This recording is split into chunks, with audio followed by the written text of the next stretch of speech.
detective. Thrill me.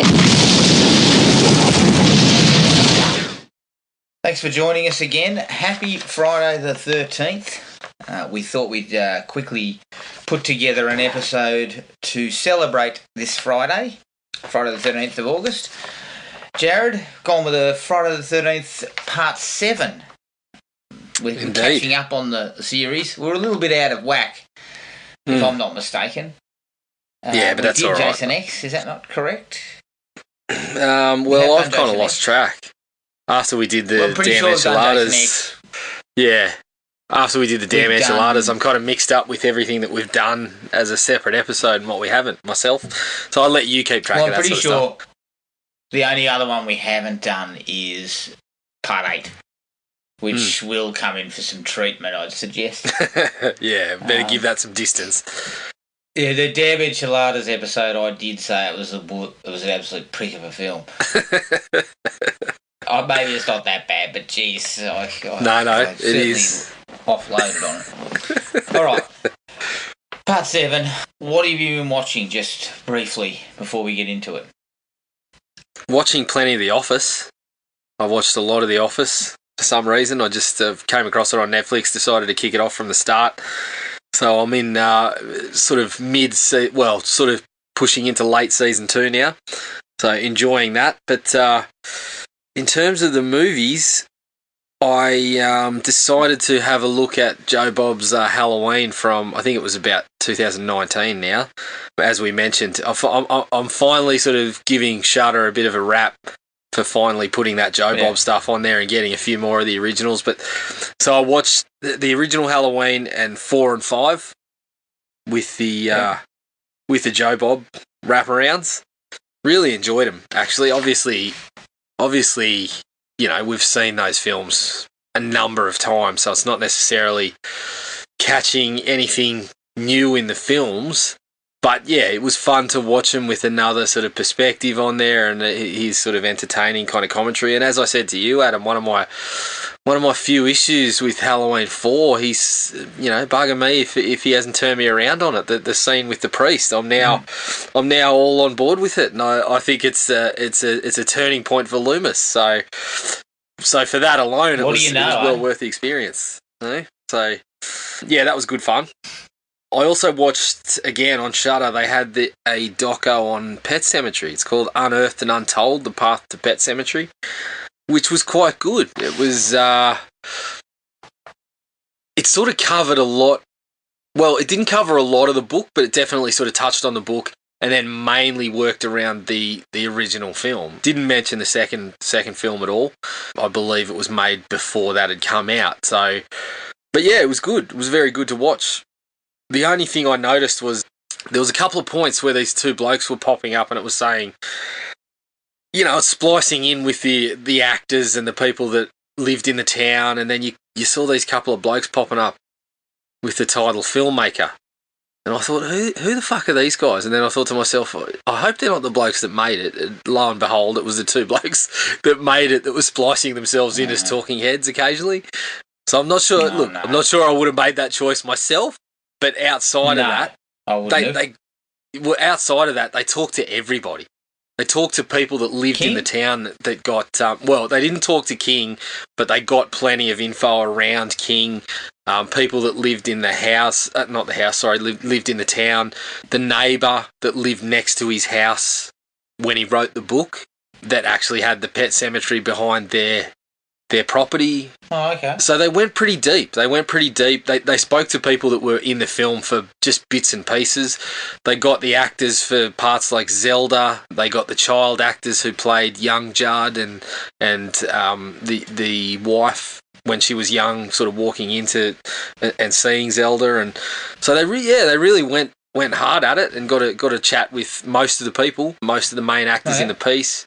So yeah, it was pretty awesome to check all that out, because it was one of those things where, you know, those properties that we love, like the Halloweens and the Fridays, we got copious amounts of that, but something like Pet Sematary, that's pretty much it. So it was pretty cool to see. So aside from that, I got a couple of trips to the cinema in, which will be sadly missing for the next 7 days, Adam, now that we're in lockdown as well. But I got to see The Jungle Cruise. It's good to be back. Yeah, well, I don't know about that, but I'm well prepared with toilet paper this time, so we're good to go there. Of course, yeah. But The Jungle Cruise, check that out. You know what? After reading a bit about it early on, I was preparing for the worst, but I had a pretty good time with it. Definitely a bit of an Indiana Jones vibe to it, mixed in with a large helping of the first Pirates of the Caribbean movie for mine. It felt like parts of it were lifted pretty liberally from that sort of story, but it was good fun. And The Rock and Emily Blunt sort of had a bit more fun together and a bit more chemistry together than I anticipated. Like the first 15 minutes, well, the start of the movie when you get the first portions of The Rock, I thought, this is not going too well. Like they're trying to really push the comedy, and I didn't feel like it was working too much. But when you get the two of them together, it works a bit better. So I had a bit of fun with that. I didn't mind it at all. And the other one was I got to the Suicide Squad, of course. Jumped on that as quickly as I could. So did I. I had a lot of fun with it. I had a hell of a good time with it. Yeah, it was good fun. It's far better than the original one. There's still some things that don't quite work. But for mine, I think Margot Robbie is excellent again. And I think really, like I've said it before, I think Birds of Prey is actually excellent and was treated pretty harshly. So I look at what they've done with Margot Robbie. She's 3 for 3, and in terms of quality films, they're actually 2 for 3 for mine. So that was good, and I think Idris Elba and John Cena together were very amusing, and a lot of funny moments to it. Couple of really emotional kind of moments to it. Some of it felt a little bit forced, but yeah, I had a hell of a lot of fun with it. Yeah, for the most part, I enjoyed myself. It's nothing special, I guess, if I'm going to categorise it. But it was breezy, it was fun, and it kind of knew where it was aiming. Yeah, and if you like that James Gunn style stuff, you're going to get exactly that. And for me, being someone that likes DC, I was itching for something like that. Yeah. The first one missed the mark. It was aiming for something else, and I don't know whether it wasn't successful in attaining that at all. And I think David Ayer's come out and said, this isn't my vision or whatever. Yeah, the most recent thing is this buyer's remorse. Well, yeah, the most recent thing is this is not my movie. This is not my cut. Which, look, after the Zack Snyder stuff, maybe he's not embellishing too much. Maybe there was a bit of control taken out of his hands. But I don't think he's completely blameless. Well, I guess you could argue that because the Zack Snyder cut was so much different to the original cut of Justice League that, there could have been. I would be surprised if the original Suicide Squad, had another couple of hours of material like Justice League did. Yeah, and let's not forget that Zack Snyder also had the benefit of going back to stuff with the Joss Whedon cut in mind. Like they did shoot some of that stuff after. So it's a little bit of a different story for the Ayer cut for mine. Yeah, agreed. But it was definitely worth watching. It was definitely much better than the first go at it. And I think that the John Cena Idris Elba stuff that worked out really nicely. Cena stretching his range, Jared. Do you care to put on record what you tossed out to me straight after you'd watched it? I said that Cena was better than The Rock for mine. Had a bigger range. You counted with Batista wipes the floor with both of them. It's again. Oh yeah. You're over-exaggerating. I may be over-exaggerating. I may have been. I may have been saying that in jest, but look, my point was, yeah, they can both handle a bit of comedy and they both do a bit of action, but Batista's the only one that's done a bit of dramatic stuff with some degree of success. Yes. But yeah, Well, I think he has your been point, in bigger pictures yeah. that are But dramatic. you know, I look at something like Blade Runner 2049. I look at even the Bond stuff. I wouldn't say that's straight out drama, but it's a bit more serious than what the other gents are usually pulling in their action films. But yeah, your point is taken that they both, like Cena and The Rock, are they're kind of on similar career paths where they either bust out an action role or a comedic, or a role with a comedic angle, because they can both handle that sort of stuff. So I'm gonna throw this out I'm not here. saying Cena's ahead. I got Rock ahead on I got the Rock ahead on Diesel points at the moment. Well, you said that Cena took a dive after he looked like a bozo in Fast 9. No, I just advised you to hold your tongue until you'd seen that. As soon as you see the dye job on his hair, I mean, you can't take him seriously. Oh, man. I'll tell you what I want from The Rock, though. I want him to stretch a little. He is just making generic films, Yeah. basically. Look, I love It's the guy, all- but it just feels like every So do I. movie he's dropping at the moment is just, you're going to see it for The Rock. It feels like Arnie post Predator. Like The Rock hasn't had a Predator, but he somehow hit that level of fame. And so people go to see the movies that are middling movies, you know, middling to good usually movies. But, you know, you look at Arnie with the Terminator and Terminator 2 and the Predator, he's got legit classics on the resume, and The Rock just doesn't have one. No, and I am still dirty on the man for Skyscraper. Oh, I fuming. hated that Fuming. movie. Because it was such a rip-off of much better movies, and here he is, they're trotting out this bullshit about his, you know, bionic leg and all this sort of stuff. Like, I really hate that movie. Talking about it. I know. I haven't watched it again. I haven't gone back to it, No, which is I'll unusual never watch for it me. again. Don't say that. I We'll shouldn't cover say it that on 'cause here I'll be at back some point. Yeah, we've covered it. Next We've week. already covered it. Next week, Skyscraper. We've No, already I think, covered it, thank Christ. Yeah, we did it straight out of the blocks. We saved ourselves some effort there. Jared, just to sort of, I know this is recording, so you know it's sort of in the throes of an episode. But I was actually thinking we need to add a new sort of segment, and it should be, you know, has it got any better? So you dust off an old picture that you thought sucked, watch it again, and we come back for a quick 5-minute debrief. Is it better than you thought? Are you just doing this so The you can? Skyscraper could get in there. Oh, I'm just, you know, are you just doing this so you can hit me with a bit of Halloween 5-6 kind of action all over again, just to rub it in a little bit I'll more? tell you what, we first one out of the gate. Freddy's dead. Oh shit! Oh, look, you know what? I'm up for that, but I'm going to go out early and say that's not going to improve at all. But yeah, you know what? I look at the Rock's body of work, and I think, you know, you can tear me down for this one, but I reckon in 20 years' time, the one that we'll still be watching is probably Fast 5. As much as I bag, you know, the diesel stuff, and we laugh at the Rock and the Diesel feuding over that sort of thing. When I look at all of his things, and I look at the action movies and everything, I will probably go back to Fast 5 if I'm looking for an action movie with the Rock in it. Yeah, and let's look at it. Look at it closely. His last sort of 10 films.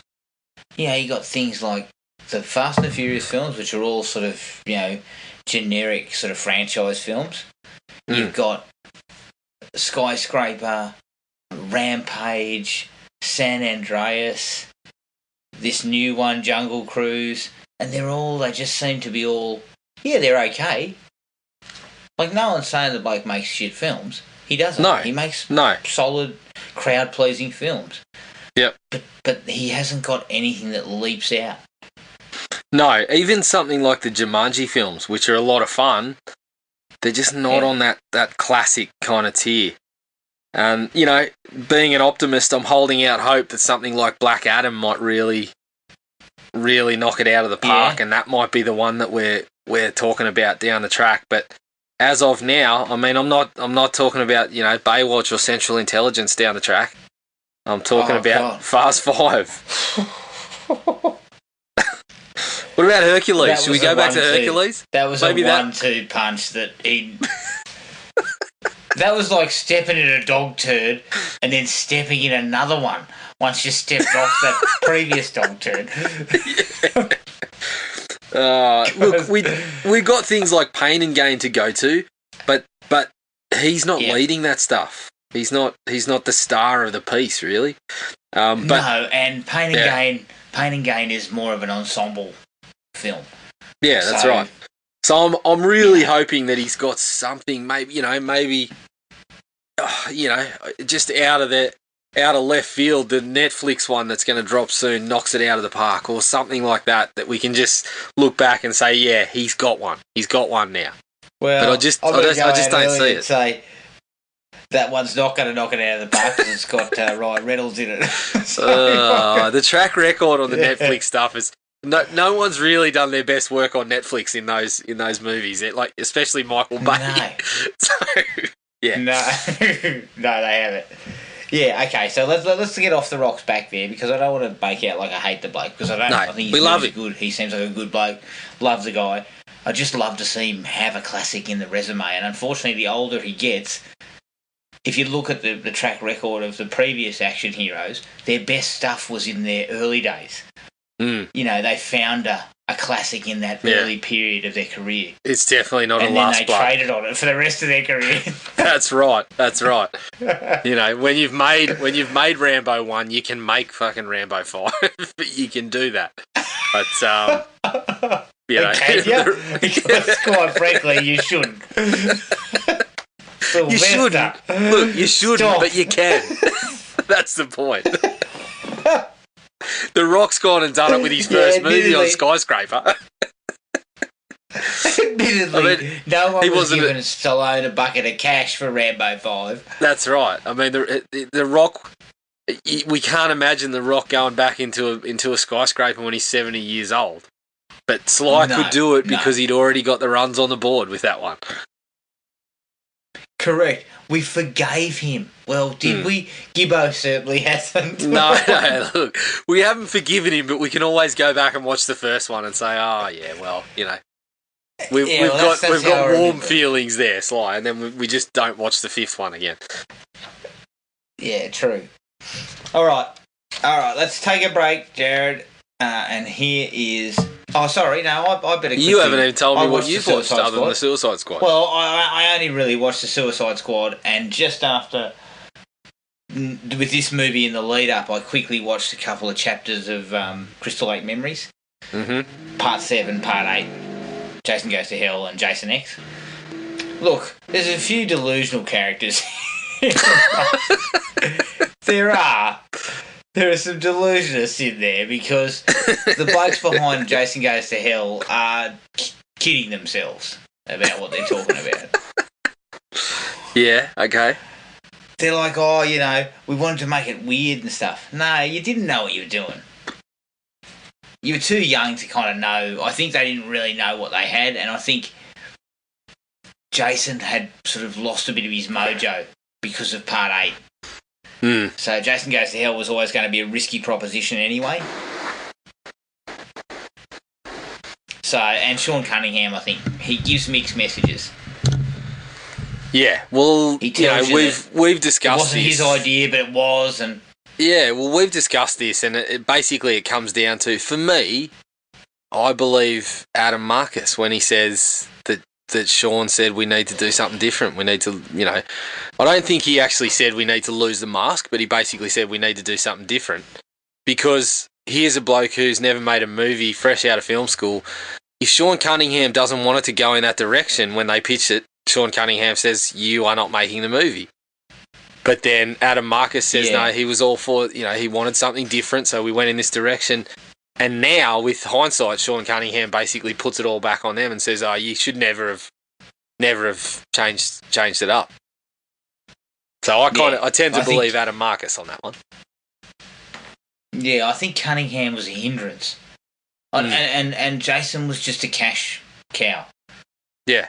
So, those things were not done with artistic, merit in the mind. It was more like, well, I've set up a deal at New Line. I own the property. I own Jason. Could you tell me something in the series that was done with artistic merit in mind? Because I'd like to go and have a look at it. Well, I guess what I mean is the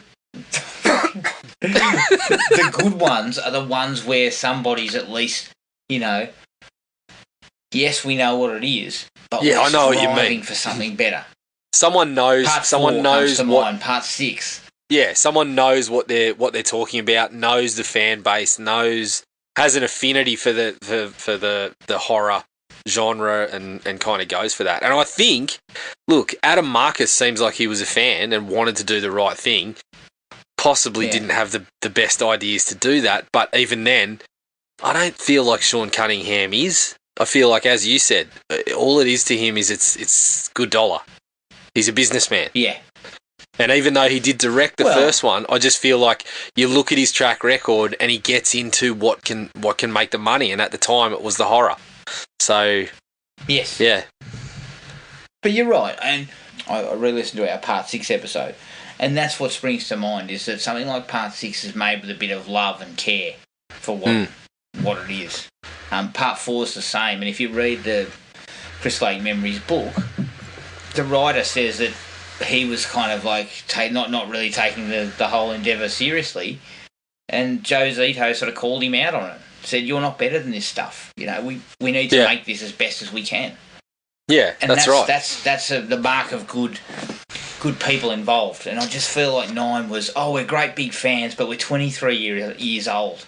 And we don't have the experience to make a movie or script a movie like this. Yeah, correct. And then when you're being shepherded by a bloke who, as I said, and you sort of pointed out as well, he treats the series like it's a bank, and rightfully so. I mean, he is a businessman. If he doesn't love the horror movies, that's okay. But when that's the direction that it's going, it's noticeable.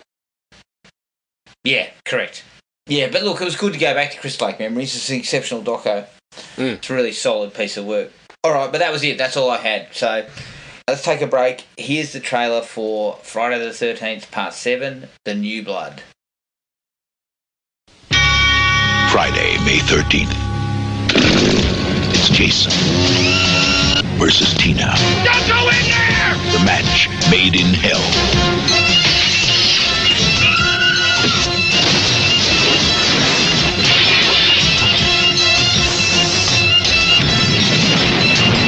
There goes the neighborhood. Friday the 13th, Part 7, The New Blood, rated R. Starts Friday, May 13th at a theater near you. Friday the 13th, Part 7, The New Blood. Directed by John Carl Buechler, who directed Troll. It's produced by Ian Patterson, who has actually gone on to be a producer of Stranger Things. And it was written by Daryl Haney, who, after writing this, got into the smut market with sequels to such soft-core films as Animal Instincts and Mirror Images. And there's also a writer by the name of Manuel Fidello, who has no other credits, and according to the writer in Chris Lake Memories, he thinks he was made up. Yeah, it sounds like it. It sounds like it. Yeah. Manuel, we need you to do some script polishing. Let me just put down the boots I was cobbling and help you out. I mean, I heard that name and I thought pseudonym, immediately. Oh, definitely. Definite pseudonym. Oh, God. It stars La Park Lincoln as Tina, Kevin Spiritus as Nick, Terry Kaiser as Dr. Cruz, and Kane Hodder as Jason. The budget was $2.8 million and the box office was $19 million. And the film's working title was Birthday Bash. Alright, Jared, your take. Friday 7th. It's up the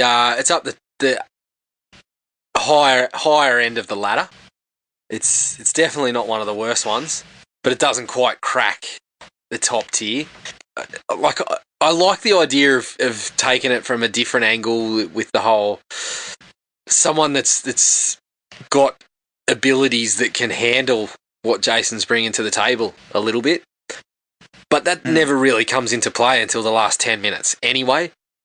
And up until that part, there's portions of it that are just a really standard, even with that Carrie versus Jason angle, basically, it's got a large chunk of the movie that is just your standard cookie cutter Friday the 13th slasher picture. Yeah. With some really forgettable characters, and I can't remember, like I did read Crystal Lake Memories not all that long ago, but I can't remember it, but when you watch the movie, it seems to be one that suffers from being cut in terms of the kills and things like that. Yeah. But overall, I think the lead characters and someone like Dr. Cruz managed to hold the runtime with enough interest to make it one of the better ones. So I would probably settle on about a 3 out of 5, I reckon. Yeah, I would agree. 3 out of 5. Look, it's got its share of problems, and things like cardboard characters and pretty poor acting for the most part. But it sort of makes up for it with a little bit of fun, and Jason looks the best he looks. It looks in the entire series. Yes, I would agree there. It's really weird to hear that one of the producers hated his look. And I'm like, and there's still sections of fans that really don't like it, especially when the mask comes off. But I would agree, it's one of my favourite Jason designs. His face actually looks really cool. I know some people call it the bloody frog Jason or whatever, but I think it's kind of cartoony, but it fits. It fits the bill, and it's. I think it looks excellent in terms of the effects and everything. And I actually think it looks somewhat like Jason from Part 4. Yeah. Just all gruesomely rotted, like, that's all. It has similar structures and stuff, and I think that's a good, from an effects perspective, they've actually looked back at the last movie we had of Jason, where he wasn't a zombie, and actually sculpted it that way. Well, if you're going to tell me... that stuff looks great. Yeah, if you're going to tell me it doesn't look good, I'm going to direct you to Part 8. And that little section at the end when his mask comes off, and let's have a chat about it then. Talk about a face like a smacked ass. Part 8. It's a film like a smacked ass too. Correct. We'll get there on that one. That'll take some time, I'd suggest. Yeah, just give it a wide berth for now, please. Yes. He looks great, and the finale and showdown between him and Tina at the end is excellent. Like, to get away with the fact that they had all the gore cut out, which I think does actually hurt this film. It's noticeable. Yeah, it's noticeable. But that finale brings so much to the table with the mechanical effects and stuff. Yeah. And a lot of it is really, really good. Still looks good now. Yep. And so they really deliver at that end, and they kind of punch it home. And I appreciate that, and I think it's one of the better finales. It's probably, personally, now that I'm looking at it, it's probably my favourite finale of the entire franchise. Yeah, it certainly has some really good moments in it. Jason. I don't know if I would say it's my favourite, but I totally agree. It's definitely one of the better ones. Like the last 10 to 15 minutes is actually it's a lot of fun. It's a lot of fun. Yeah. So kicking off, the prosthetic effects and the mechanical effects are really, really good. Yeah, absolutely. For a low-budget film like this, it's surprisingly strong. And as you said, and this was kind of what I mentioned as well, like the effects, given that John Carl Buechler was an effects man, Yeah. it didn't really get a chance to shine until the end because all the other stuff was cut. I mean, every time we got to a kill, you could tell something was cut because we barely even got a splash of blood, to be honest. You would just see Jason raise a machete or pull the spike back ready to jam it in someone's melon, and that would be it. You'd just get another angle, and there was just nothing. So Yeah. the last 15 minutes, it kind of heightened that because you could see, righto, these guys knew what they were doing in that department, but they didn't really get a chance to show it until then. Yeah. Totally agree, but all those things still hold up now. Yep. I think a lot of it looks great, and having the luxury of having seen all the cut effects, I think some of that stuff looks great too. Like it would have really delivered visceral punch to it, because there's really nothing to it as far as the violence is concerned. Kane Hodder, it's my favourite Kane Hodder performance. Yeah, I would agree. Now, I've gone on record as, Kane Hodder's not my favourite Jason, but I am a big fan of the way that he kind of has basically just done everything he can to do Jason whenever he's available, to do the conventions, to do all that stuff. I love people that kind of embrace it and love it as much as he does. Yeah. So I've got a real soft spot for him in that department, and I can see why people like him as Jason. I can absolutely see it. So I would agree. I think it's his best effort as Jason. The one that he got to do it closest to what we love as a sort of classic interpretation of Jason, I suppose. Yeah, and he brings some ticks and things to it that they kind of work. Yeah, and some of his ticks, especially, I think the effects in this one kind of accentuate those a little bit. Yeah.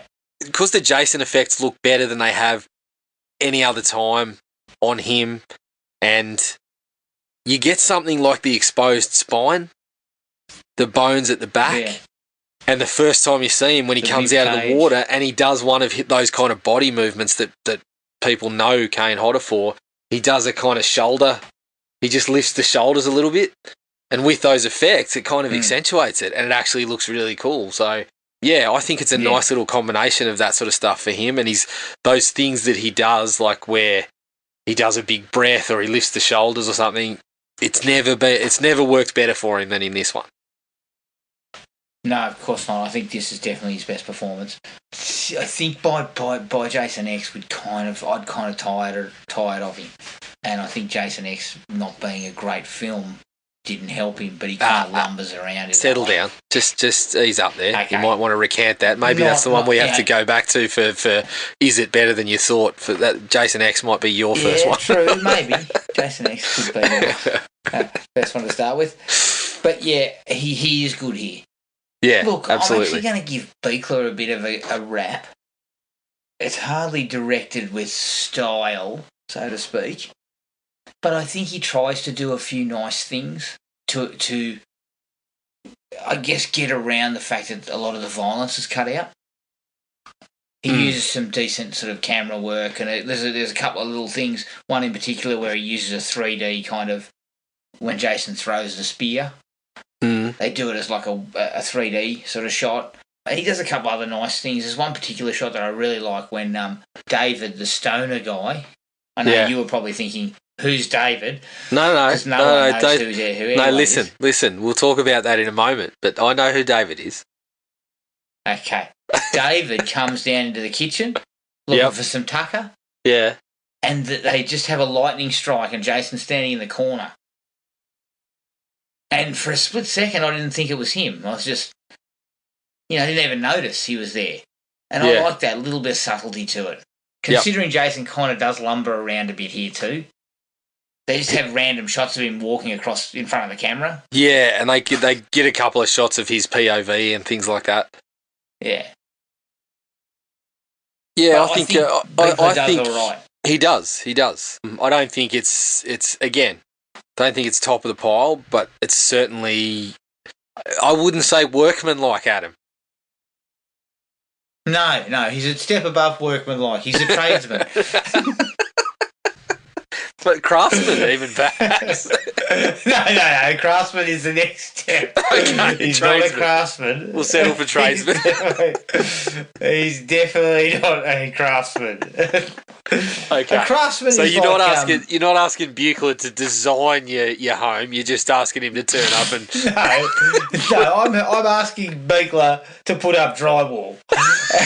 he's doing it. He's putting it up well. Whereas So- Danny Steinman, he's the bloke that's turning up, putting up your frames, and then the fucking thing falls down 2 days later, and you can't get him on the phone. Danny Steinman is just the guy who turns up and mixes concrete or that type of thing. That's why. Yeah, and that's right. And when you call him up, he says, "No, I did my job," and you said, "The fucking thing's cracking under my feet, mate." Yeah, the shit hasn't even set properly. Pain in the ass. No.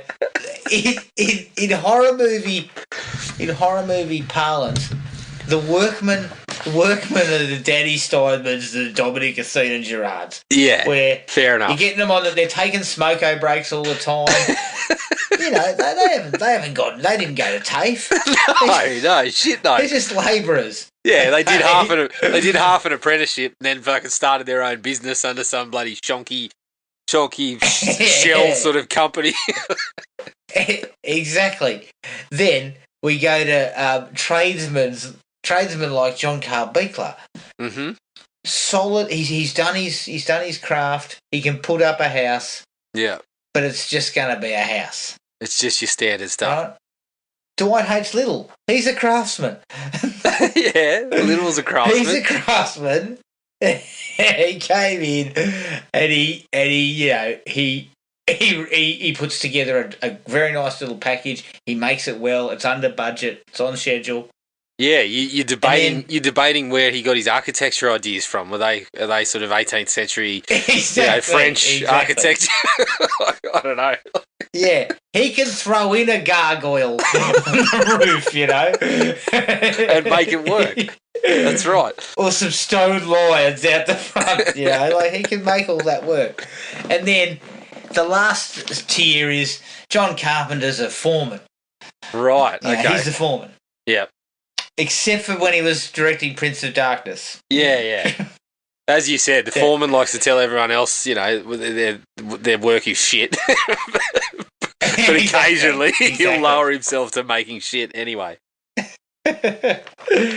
So I'm glad you've clarified that. Beekler's a tradesman. Okay. He's a solid tradesman. I'll give you that.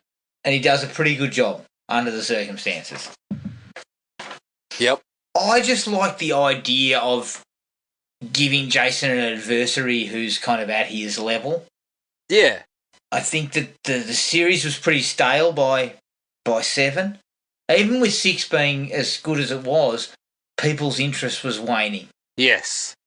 And I would agree. I think it's certainly had its benefits, and as we talked about, the end of the movie being one of those.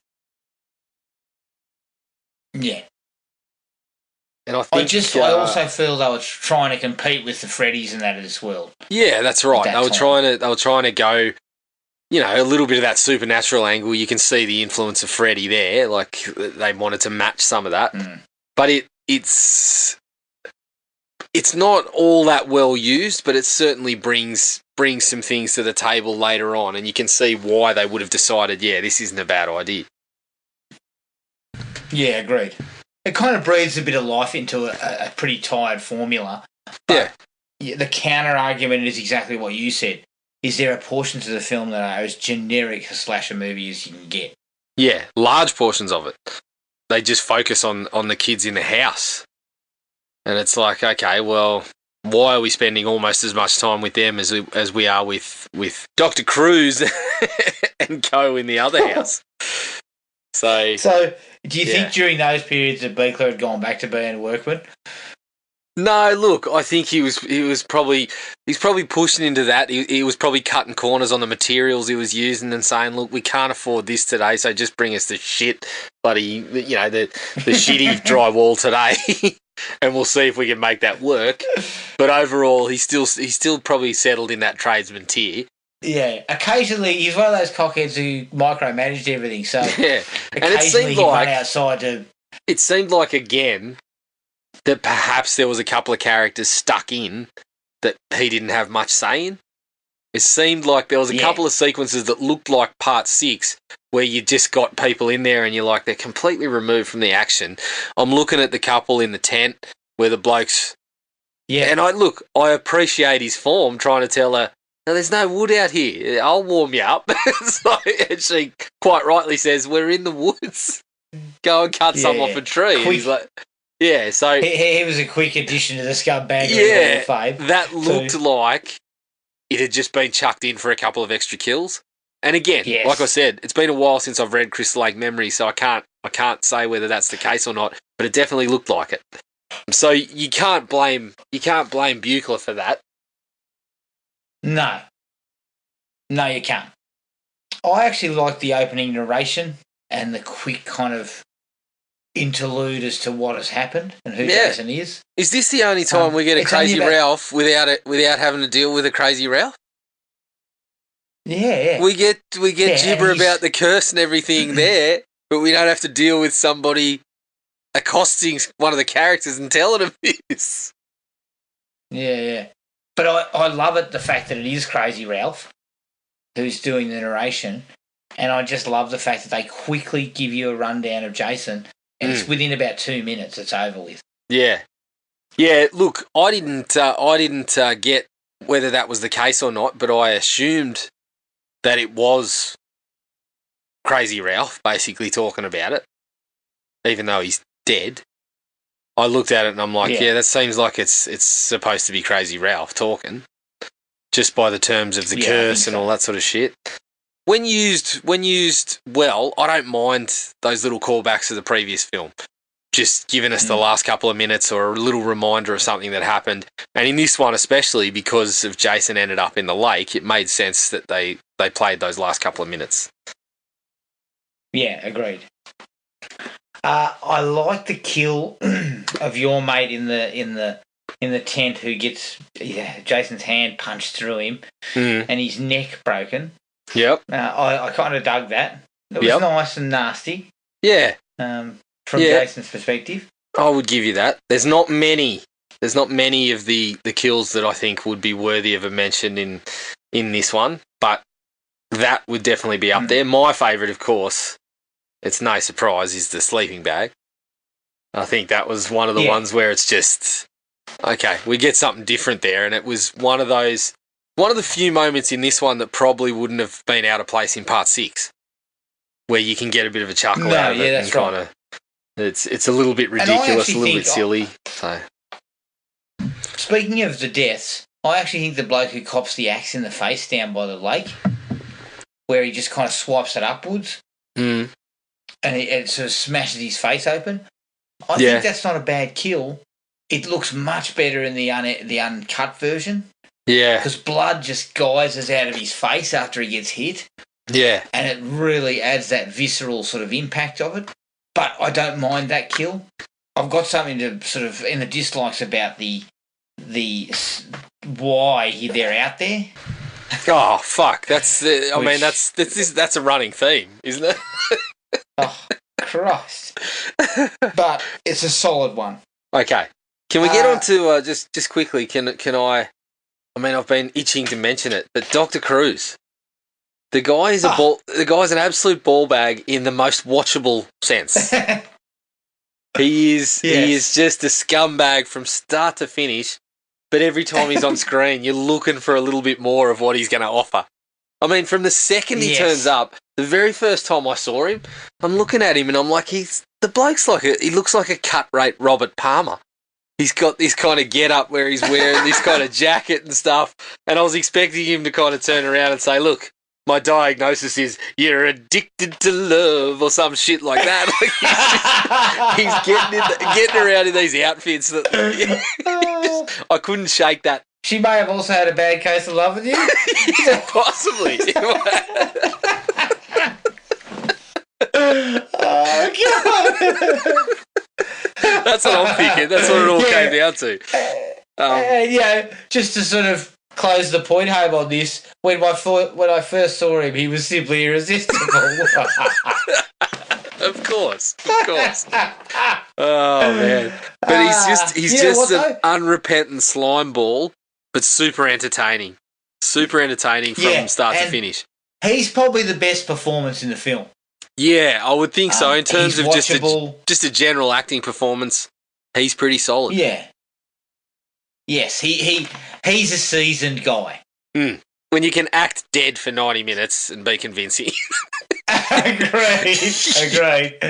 Yeah, I'm still trying to work out how he didn't earn an Oscar for the sequence in Weekend at Bernie's when he washes up on the beach next to a couple making out.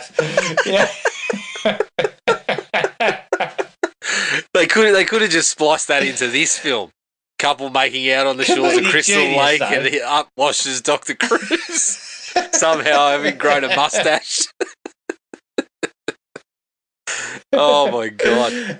Imagine getting that across the desk where the agent says, look, you're going to be dead for the majority of the picture. You just have to fucking lay there. Oh man, that's the easiest money you'll ever make. I don't have any lines to learn. Yeah, well, he made it for 2 films, didn't he? Yes. Shit. And I believe both of those films were successful. They were. Surprised they haven't been made. I'm surprised we haven't got a Weekend at Bernie's remake Terry yet. Kaiser, you don't have to worry about Terry Kaiser, mate. He's making Bernie's money. That's right. That's right. He's good. Yeah, he's good to go.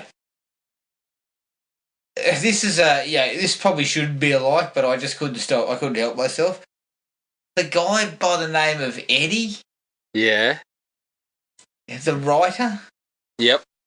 He keeps wandering around talking about Star Mummy and all this sort of bullshit. Yeah. Right. His attempt to get laid is comedic gold. Oh, it's good. It's good stuff. He's doing his best. It cuts over to him. He's in his tidy whities. He dead set. He looks like he's humping a leg. He does. And mate, come on. I think you've passed the point where you take the singlet off. Yeah. Look, mate, you dropped trowel. Yeah. The whiteys and the singlet are all gone. Get it all out there, Eddie. Give yourself a shot. Yeah. But yeah, highly amusing. Highly amusing. And that was in the section where they almost landed at him. They almost landed the rare triple fuck. Where we've got 3 couples going for it at the same time. I know. Do these guys have nothing better to do? We actually cut from them. We actually cut from them straight to David and the girl that he's tied up with in the act. Yeah. Cutting straight to Jason observing the couple in the van going for it. So if Eddie had have closed the deal, that was the rare triple fuck, which still, to my knowledge, hasn't been landed unless you're in the smut section. Yeah. Yeah, unless you've accidentally got onto Pornhub, you're not really getting that one in. But yeah, when you get to Pornhub, the triple fuck is the fucking standard, mate. Everyone's landing that. Exactly. There's all sorts of weird shit you got to wade through. Oh dear. So I've been told, Jared. Oh well, yeah. I haven't seen it myself, so I can't comment. Is that actually what it's called? I wouldn't know. Yeah, something hub.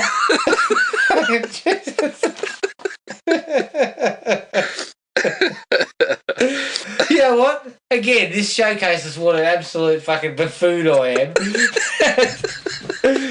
Personal penis is larger. It's a magnifying glass. Brilliant. Of course. I bet you doubled over, had to pause the film for 10 to 15 minutes. It gave me... That's your Christmas present for the year. Yeah, okay. All right, I'll expect that in the mail. Although I did... it's a toss-up between that and a scrotum-shaped stress ball. It's not quite as good as the scrotum shaped backpack, but I'd accept it.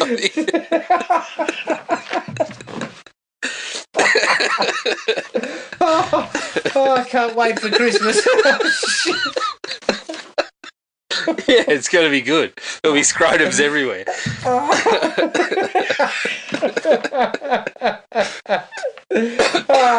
Yeah, sorry, the scrotum-shaped backpack. I forgot all about that.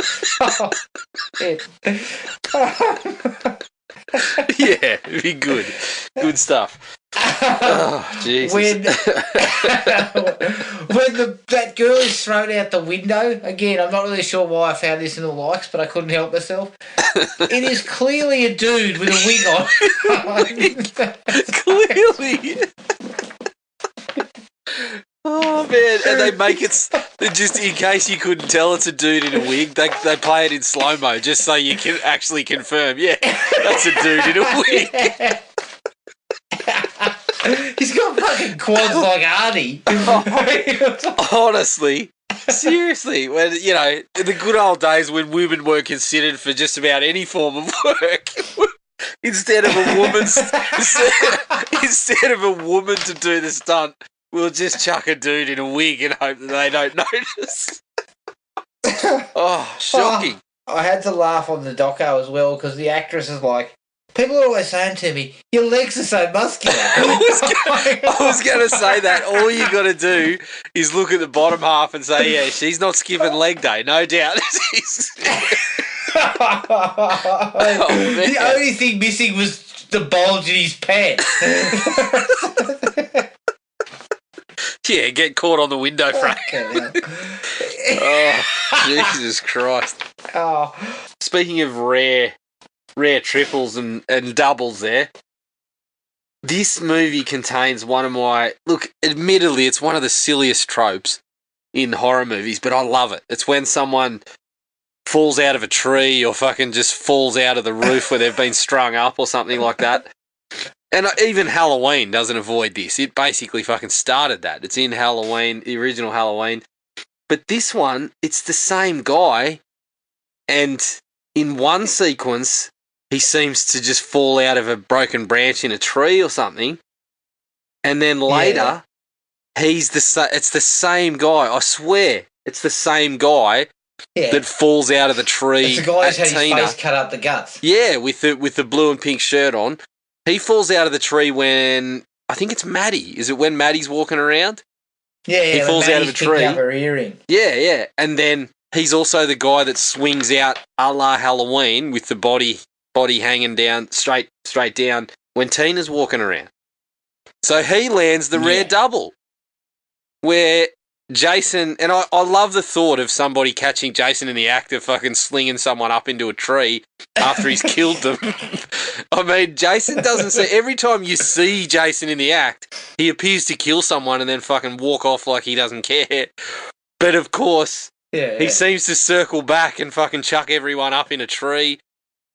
So this bloke, we're led to believe Jason chucks him up into the tree, kills Maddie, circles back, puts him up into the tree again. Scoops the guy out. So he can fall out when Tina comes out. Yeah, but if you notice too, Maddie is basically nailed to the tree next door to him.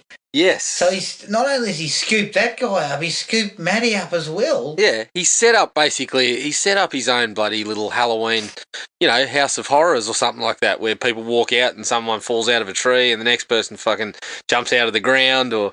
But look, it's admittedly, it's one of the stupidest tropes in horror if you think about the logic of it. But I can't help it. I do love it when that sort of stuff happens, especially when it's the same bloke twice. I do. So he landed the rare double to go along with the almost rare triple. It's if we're talking in gymnastics terms, it's an excellent film. It's an excellent performance here. They're landing doubles and triples everywhere. Biles. It is. Almost landed a Biles.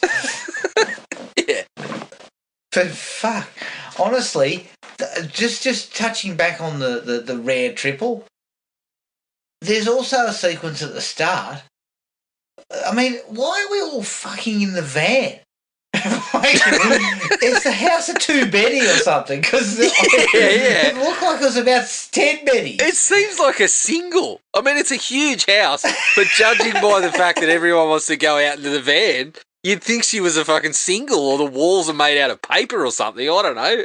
And look, I am not going in seconds into the van after someone else has been in there. Yeah, look, listen, my response they're not is... washing that thing up. No, they're not washing it up, but I'm also saying the van doesn't have curtains and it's got 2 of the biggest fucking windows on the back that you could get. So, look, I need a bit of coverage. Put something up. Hang up a sheet or something. Yeah. I need coverage, Jared. I need coverage. I refuse.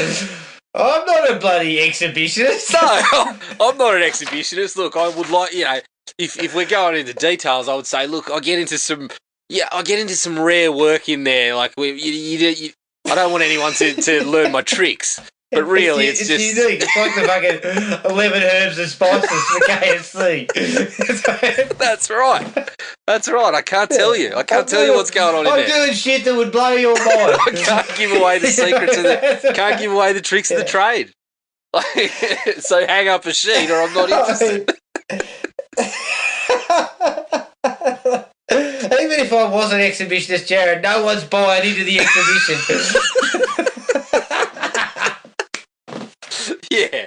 Yeah. Look, really, it's the fact that I don't want to scare anybody that's walking past and just unwittingly stumbles upon it.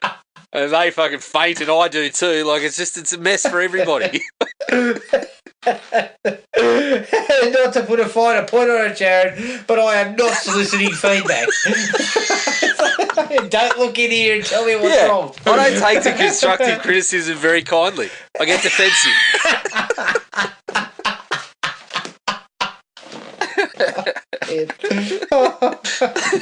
Jesus. I don't want anything to end up on. I don't want anything to end up on that hub site that other people have mentioned.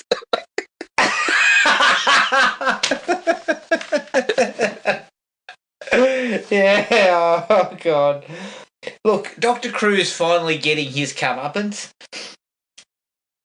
Would have been much better had we have seen the uncut version. Yeah. But it's a nasty weapon and it's a nasty way to go. Yeah, definitely. And I kind of dig that. Yeah, you had to sort of give him his, really sort of sort him out because he'd been such a prick. Mm.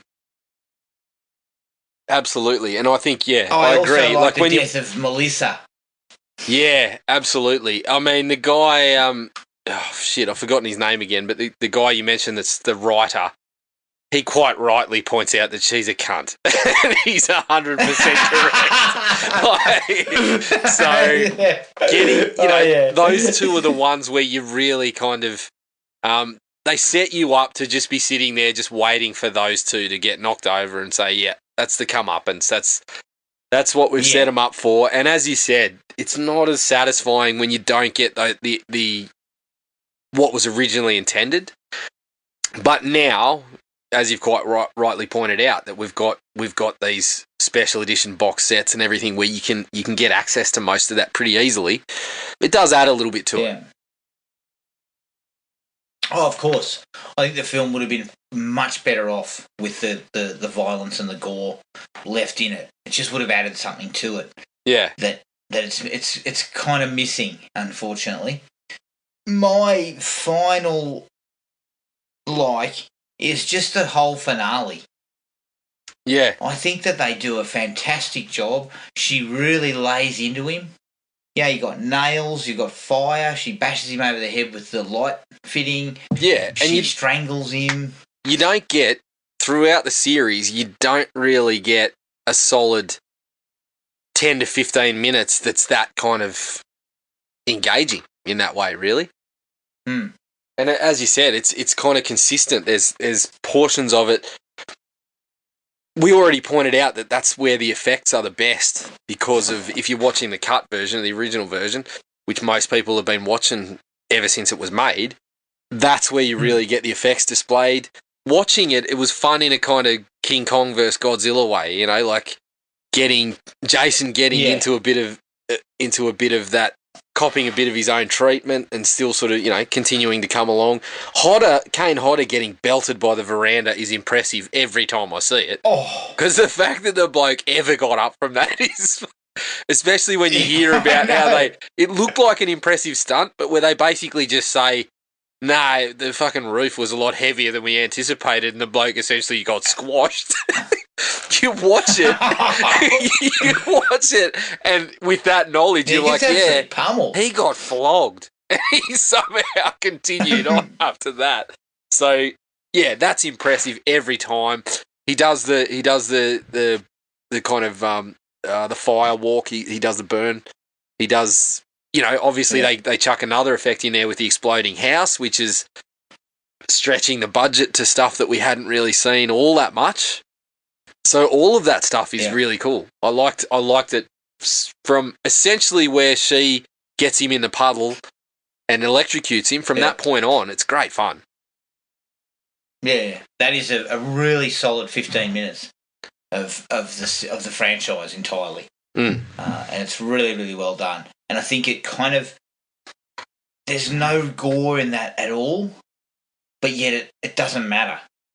No. It doesn't need anything gory or disgusting or someone's head ripped off or anything like that. So it's a really, really solid bit of work. Yeah, absolutely. All right, is that everything you had in the likes? No, I've got a couple more. To toss at you. Continue.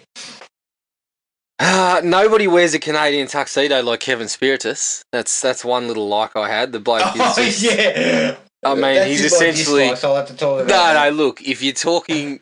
I would liken that if I was running a Calvin Klein campaign, Kevin Spiritus is the first man I go to. If I'm running a Canadian tuxedo campaign, Spiritus is the number one. He's the Marky Mark of the campaign. He's the Marky Mark of the Canadian tuxedo campaign. That's it. Is that really what you want? That's where I'm going. Look, the jacket was probably a couple of sizes too large, but other than that, looking pretty good. Look, I've got a bone to pick with this. This was 88. I mean, I wore a Canadian tuxedo to a disco in year 6. Yes, admittedly, that was 86 or 87, but I was being called a dickhead back then.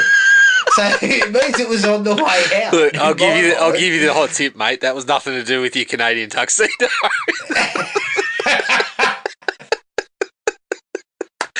Was it the patches? Was it the Bon Jovi patches? I think that's probably got more to do with it.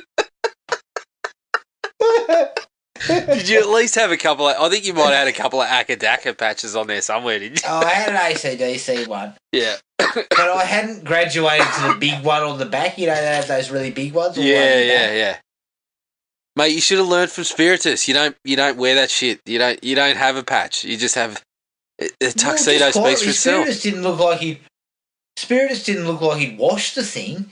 I mean, there's a sequence where him and Tina are talking out by the alleged lake, and the bloody thing's covered in dirt. Look, that's a conscious choice. He's just going for the rugged look, and I think he landed. Oh, bullshit. So, you said I probably wouldn't have known the bloke's name. But I'm gonna have a little talk to you about David. Character? I'm gonna put out there that if you do not survive a Friday the 13th film, this is the arc that you want. Out of every film, David is the man that you want to be if you're not going to survive.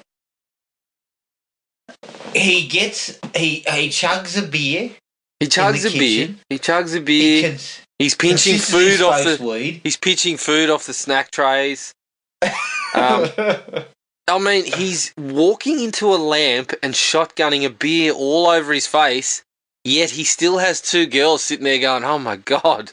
Oh, look at him."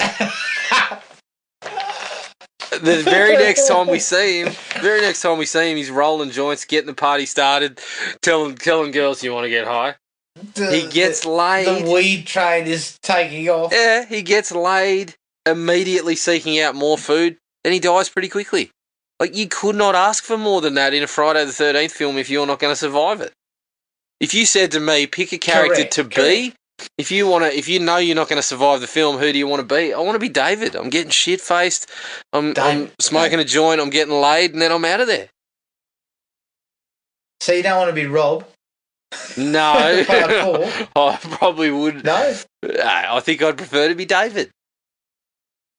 Well, look, David, as you said, he runs into a lamp and he chugs a beer and he's still got 2 ladies after him. I'm sure we've all probably tried that.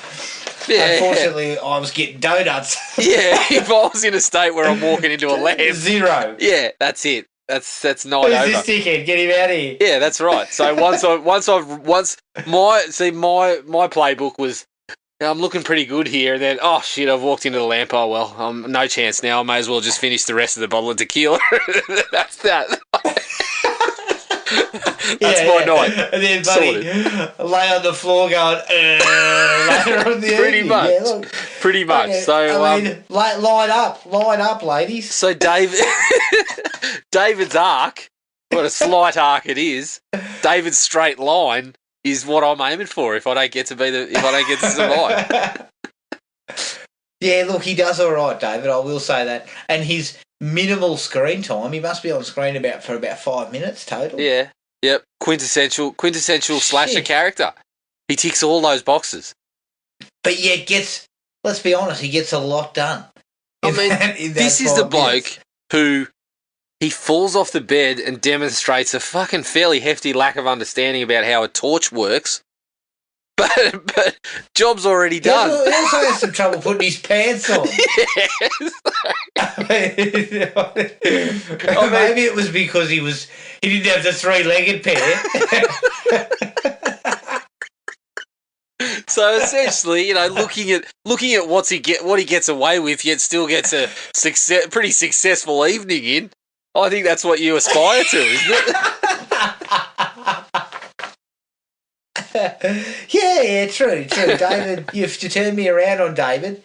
I can't think of anyone else in the series that gets killed but has a better time than that bloke. So I'm putting him in the life. You know what David is?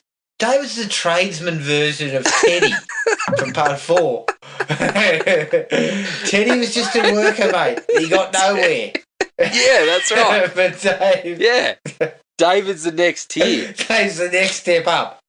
See, because part 4 was made by another tradesman pushing into, working on his craftsman certificate, everyone looked at Teddy and said, fuckwit.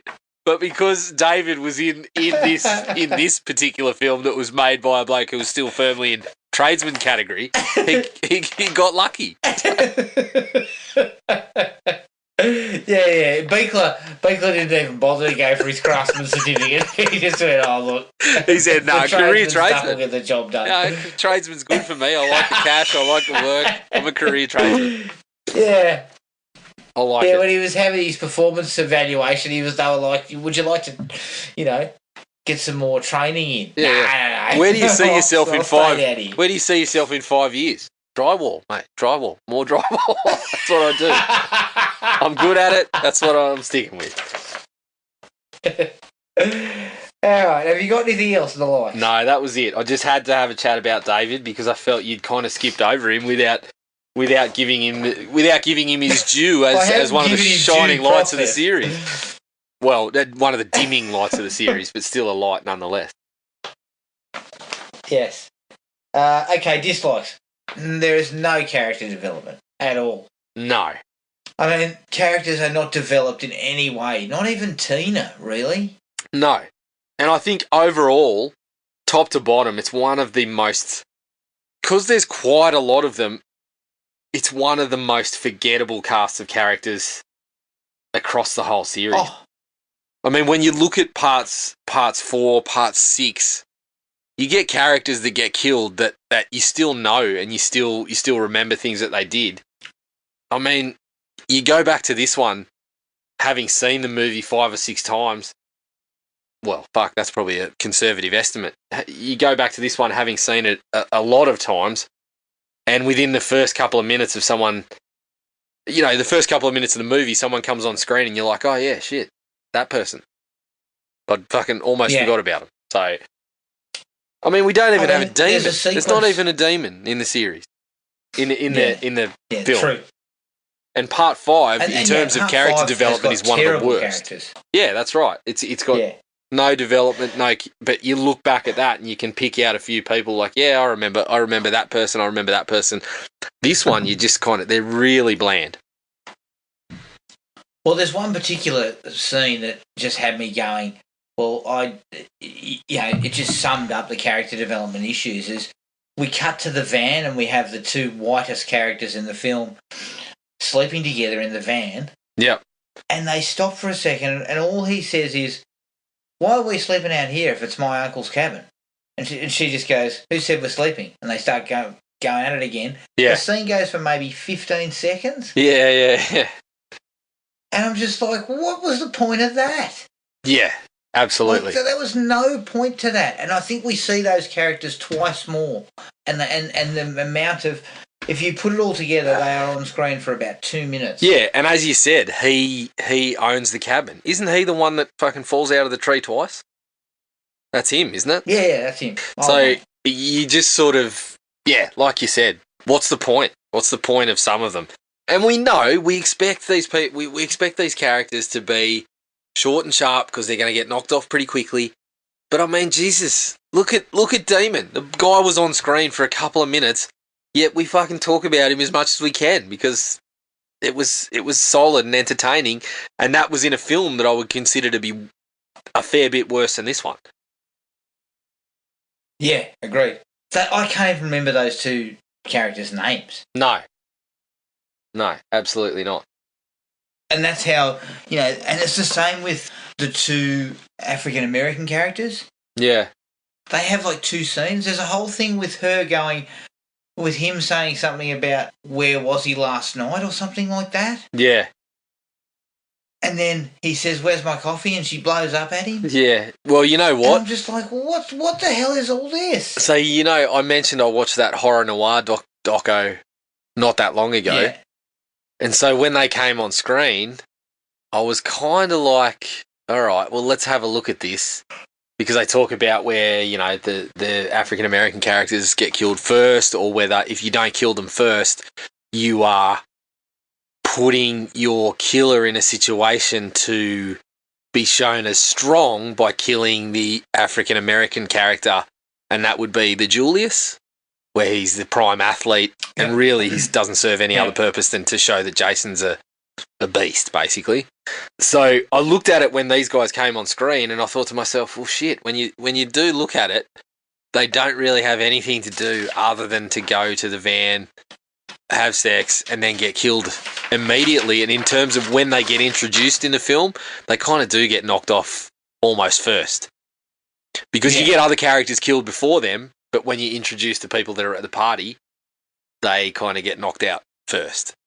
So you sort of see a little bit of that, and this is something that you look back on now and you say, yeah, okay, well, I can see how that does not hold up all that well. But yeah, in the context of the whole movie, none of the characters really have any sort of shape to them, other than David, who, of course, is the man that we all aspire to be, really. Of course. The acting across the board is pretty bad. Apart from Dr. Cruz and Kane Hodder, Yeah. the rest of them are very, very forgettable. I actually thought, and this is going to sound a bit silly, but I thought Tina's mum wasn't too bad. But I think when I look at it now, I think it's when she's in those scenes with Dr. Cruz. And I think probably that's because, he's a good actor, and those scenes hold up pretty well because of him, and she does a pretty good job there as well. So, yeah, I thought she was okay in those situations as well. Probably actually the same with Tina. She's not great, but when she's in the scenes with Dr. Cruz, there's some emotion and there's a bit of, fire to the performance. Where would you put LaPark Lincoln and Kevin Spiritus on the Walker Texas Ranger scale of chemistry? Yeah, it's low down. Low? Yeah, low. There is no chemistry. So you would put it on. You would put it on. When we're talking the Walker scale, a 0 is probably Jared Padalecki and his real life wife, and a 10 would be Chuck Norris and anybody else on the screen. It's probably down towards the Padalecki. Yeah, pretty much. Right. Yeah, Okay. the chemistry was at the Padlecki's. At the Padlecki level. Okay. which means you can't even fake chemistry with your missus. Yep. I would probably agree with Jesus. that. That's where I was looking at it. I didn't think. Those two looking have at them got both no as chemistry. Yeah, looking at them both as actors, I didn't have any issue with either of them. But when you see them together, it's a bit light on. I mean, we can't even use our telekinesis to light a spark between the two of them. Like, it's just not happening. Yeah, set fire to something, Tina. For God's sake, we know you can with your mind. Just do it. Yep. Liven Spiritus up.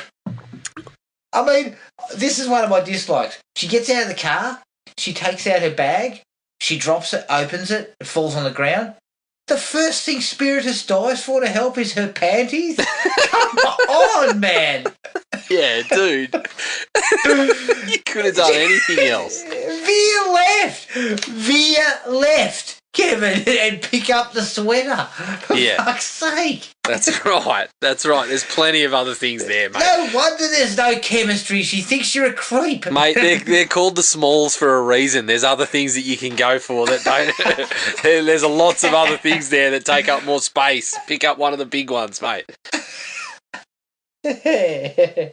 Don't pick up her crackers.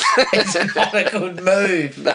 Jesus. Come on, mate. Now, we're saying that they had no chemistry, right?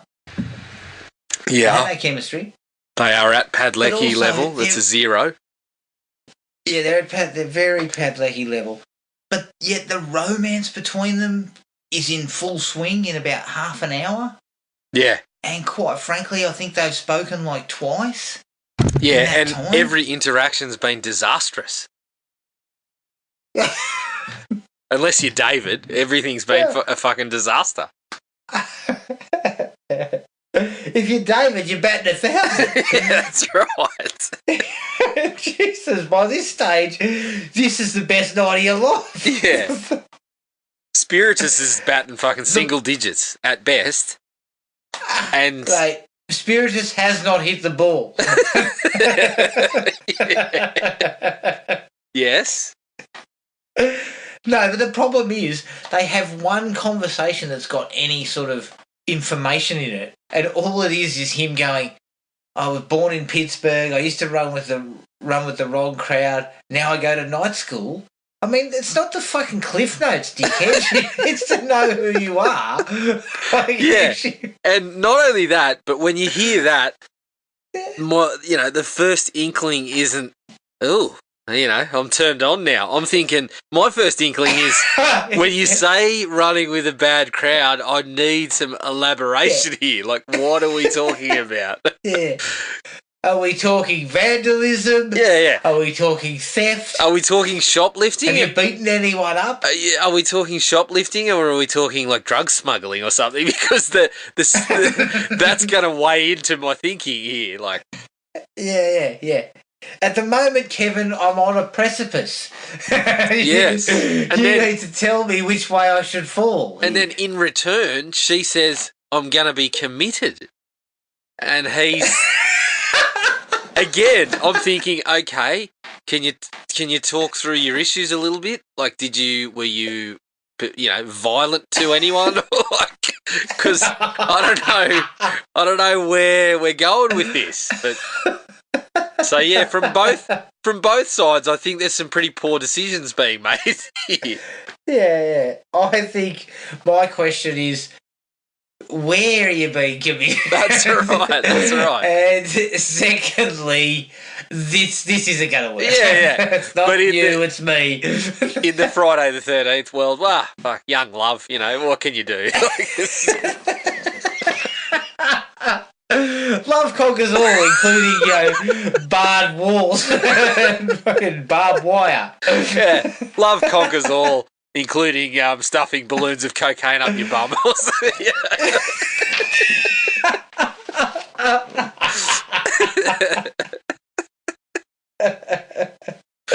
Oh, shit. on you, Kevin. I'm just tossing it out there. He's smuggling drugs with a denim jacket that big. Oh, no, that. With a denim jacket that big, he's strapping kilos to his chest. Oh, yeah. In those days, he has definitely used. you just walked onto the plane with that shit strapped to you. Like that's what he's doing. Oh, you definitely know that Kevin Spiritus has been at an airport and had to say the words. How did that get there? Must have been the other bloke that used the denim jacket before me. That's not mine. Shit. He's taking the Barley 9. He's giving the Barley 9 defence. Yeah, that's right. What do you mean a surfboard full of fucking cocaine? Is a surfboard bag full of cocaine's in my luggage? I didn't see that. I didn't come to surf, damn it. It's not mine. Oh, God. I think one of my biggest downfalls of the movie is that all the kills are pretty average, bar the couple that we mentioned. Obviously, the sleeping bag one is one that's kind of lived on, and they redid it in Jason X. Of course, you know everything was better in Jason X. But if they had I look at the one where they squashed Ben's head, and I think if we had have got it looking like a mad ball, that would have been awesome. but we didn't. So, fucking squashed his head down to the size of a fucking softball. I mean, come on. I would have laughed. Absolutely. Oh, no doubt. I mean, that one would have been on par with Paul going, Rick getting his eyeball blown out in three. Absolutely. But, being as it stands in the uncut version, then... Yeah, we don't get it. We don't get our little mad ball moment. Nothing even happens to him in the uncut version. No, I think even like you see a trickle of blood. And that's right. And I think the closest we got is photos of some of the effects. Right? I don't even think we got much of that. But outside of it, it's all pretty standard, and the lack of gore doesn't help any of it. So it kind of falls flat in that regard.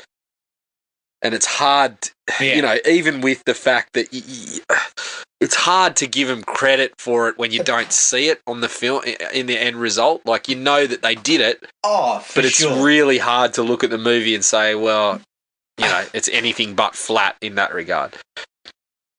I mean, I feel sorry for Buechler because to cut all that out takes away that visceral impact, and that first hour feels flat. Because of that. That's right. And here's poor old Buechler fucking banging up drywall left, right and centre in an effort to put the house up. Yeah, and the MPAA's coming in, kicking the fucking wall down. You can only have half a wall here.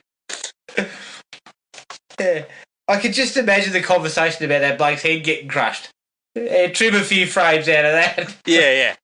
Yeah, going back to your conversation, they're going, what's the artistic merit in this? Fuck, I don't know. How many frames did you want us to remove again? Yeah, that's right. It's basically bargaining down that, we want you to take out, 25. Oh, can we do 20? That's what you're working with. There's not much more you can do.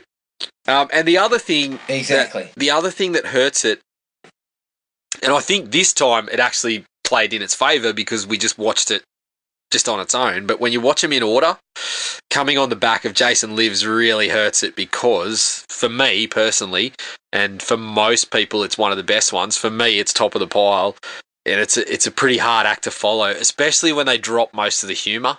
I just think if you watch them in order, it really dulls the impact of this one. Yeah, and the same goes for the Spiritus Blah Park Lincoln combo in comparison to Thom Matthews and Jennifer Cook. Correct. Who are in part 6. And they've got shitloads of chemistry. Yep. They've got heaps of chemistry. Mm-hmm. They're Chuck Norris and whoever else is in the scene with him. That's right. That's right. It's like a fucking wildfire. Then you downgrade. It's like a bushfire there. Oh, yeah, it's a fucking bushfire, all right. Thank you, Gary Busey.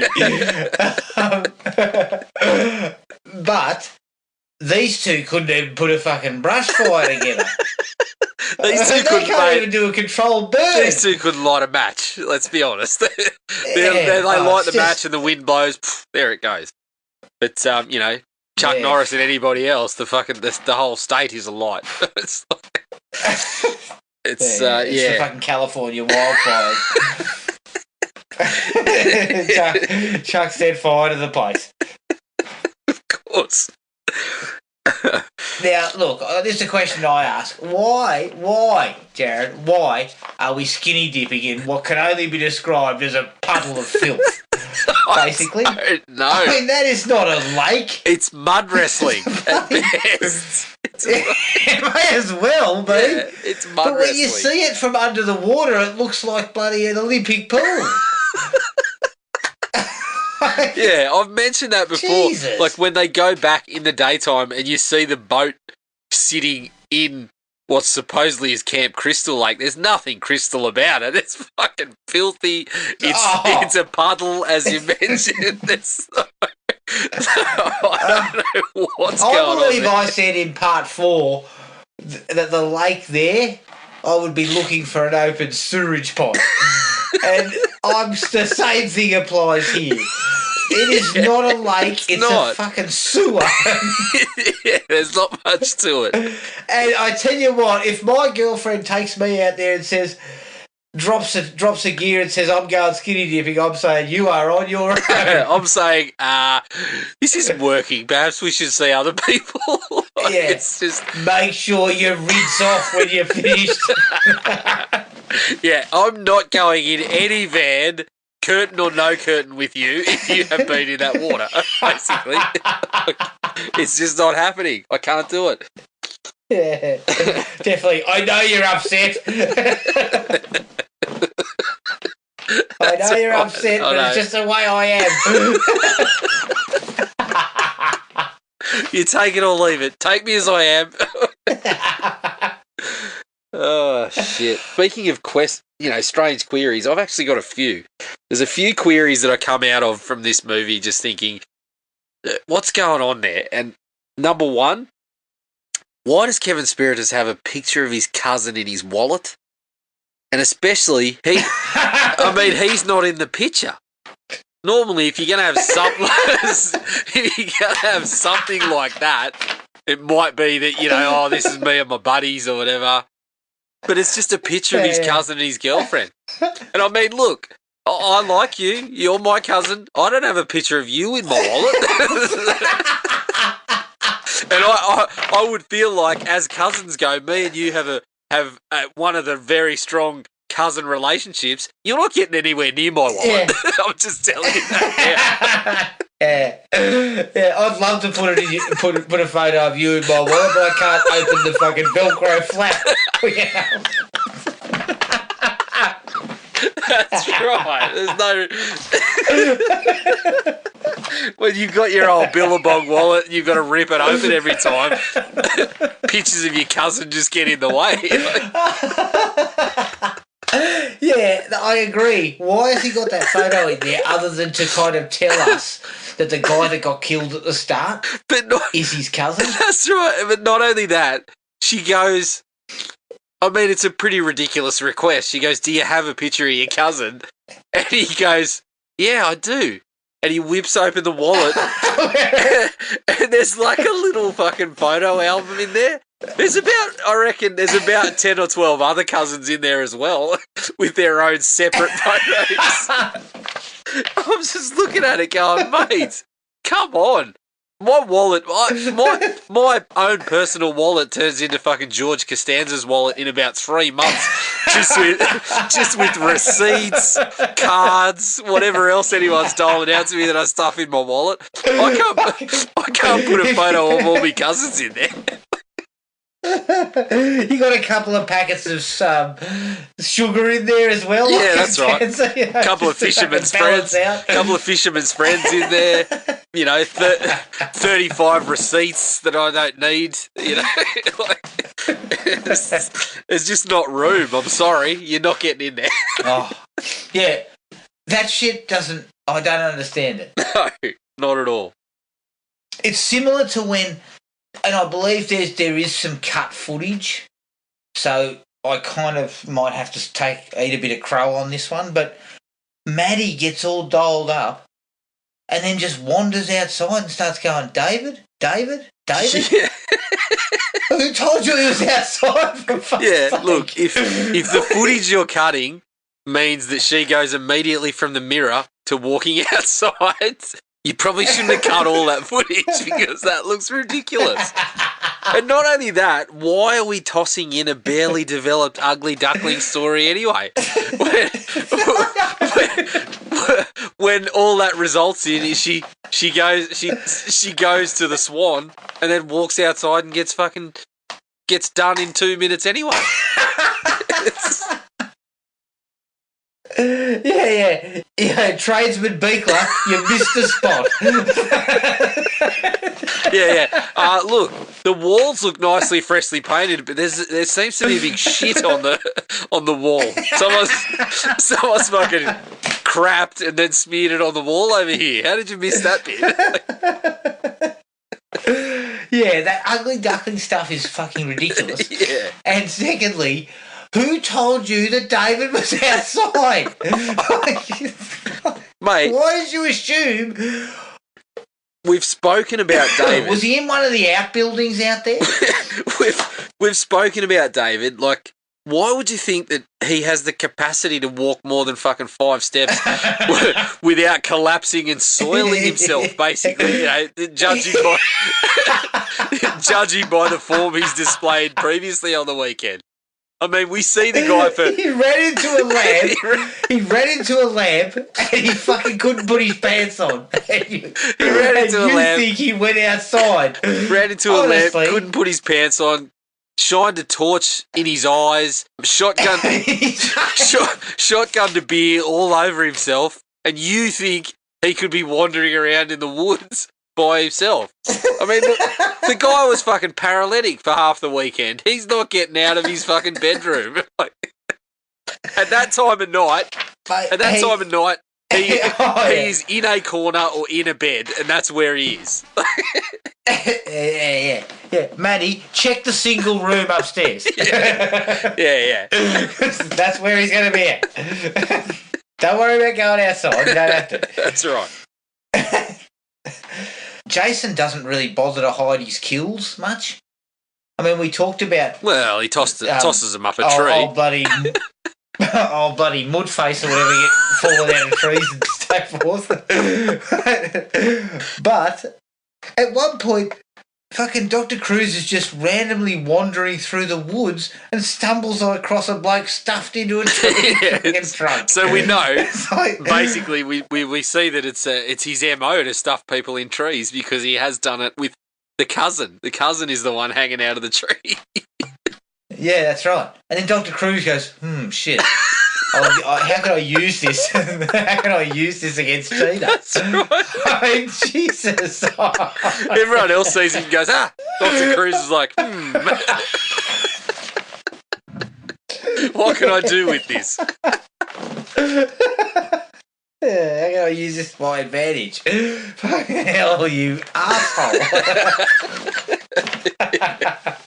Oh, dear. Oh, shit. He's a piece of work. All right. But not only that, there's a couple of issues with the logic around space and kind of you always see in movies that we see what's in the frame and what's off the frame is kind of the director's got to use that to their purposes and whatever. But in this, there's a couple of moments where you're just like, how the fuck did nobody see that? Number one, Tina walking through the woods, and she's walking in this kind of path where no doubt she sees Dr. Cruz, but of course, Tina's just walking along, and then you hear Dr. Cruz go, "Psst, Tina," and you're like, mate, you're standing behind trees that have no fucking leaves on them. we can all see you. Like, there's no psst needed. Everyone can see you. You are standing behind very, very thin branches with nothing covering them.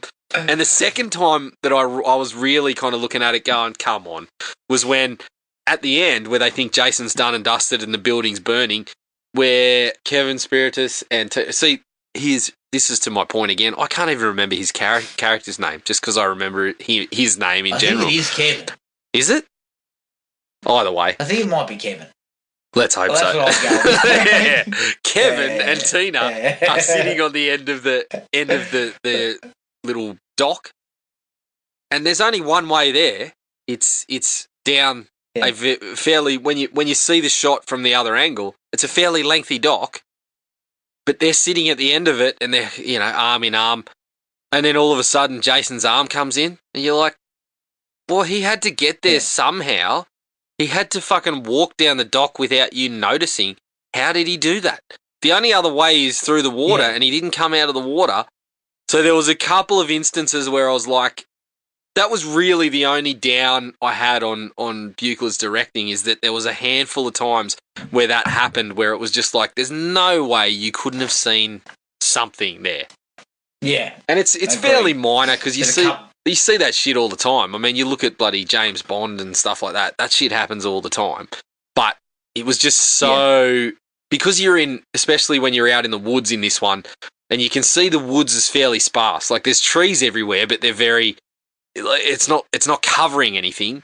So when you see Dr. Cruz going, psst, Tina, it's like, mate, she's fucking seen you from 50 metres away. Like, there's no way she hasn't noticed you. Yeah, exactly.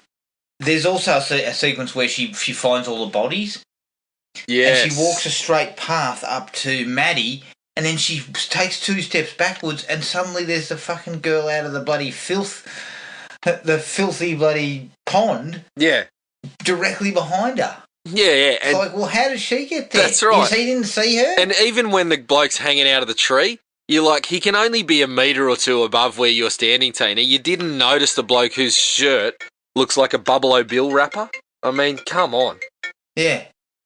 It's Exactly. It's too much. Yeah. My last dislike was just the ending. Dad coming up out of the water. He's got a bit of dirt on his face. And that's it. Like, he's not even a sort of a zombified. Yeah. I mean, how many people are in the fucking lake? Well, that's how many right. dead people are in there? And not only that, but we see in the same time span how Jason's body has degraded, because at the start, when you see him under the water, he looks just like Part 6. But then when he finally gets resurrected, he looks like he does in this movie, whereas Dad has been under the water for exactly the same time frame. Looks like he's just had a rough night's sleep. Yeah. And Dr. Cruz doesn't pick up on the right cues when he says, so you say a man came out of the lake? And Tina goes, I know what you're thinking, it's not about my father. Well, my response is, so how many other men are in there? Yeah, that's right. I mean, the lake is... Who else could have possibly come out of the place? Yeah, the lake is 2 feet deep. There can't be too many people in there that we don't know about. Look, I know they have a cut scene where he is actually all mummified. Yeah. Which would have worked better. But they didn't like the look of it and shit and all that sort of stuff, so... Yeah. But overall, that whole concept doesn't work. No, it doesn't. I don't care that he was in the lake and she killed him. Why couldn't it have just been that she was processing the grief of having killed him? Yeah, that's right. Why did he have to return? It didn't make any sense. And I guess there was an argument to be made that they'd established through the movie her visions and all that sort of stuff. So, some people talk about how the end of the movie might just be her vision of how she remembers her dad, but it doesn't really hold up for me. No, not at all. I actually had one more. It wasn't even necessary. I actually had one more, and I think it came a little bit before that. But what the fuck is with the cat stuck in the fucking cupboard? I know. We didn't even see a cat prior. Getting thrown out at the girl. Yeah, we didn't see the cat prior, did we? I don't remember a cat up until that moment. And if everyone's been there, I think I've mentioned it before, but everyone's been there the whole weekend and the cat's been in the fucking cupboard the whole time. How long's it been in the cupboard? Yeah. 2 nights. Is that? Do you think David might have been up there at some point? David's probably stuffed it in there without And noticing. he failed to open He it? thought he was putting his clothes in the cupboard or something. And he fucking stuffed the cat in there by accident. Like, He fell over, shined a torch in his face, hit a lamp, yeah. Dropped and his shoved the cat in the fucking... 3-legged pants.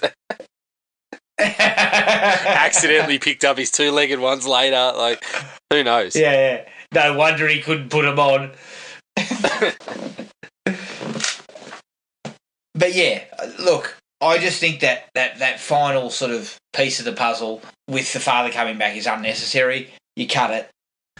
The movie only goes for 85 minutes. Well, I thought realised, having the father come out was okay, but the way that the father looked was just the inconsistency does cause a bit of a problem.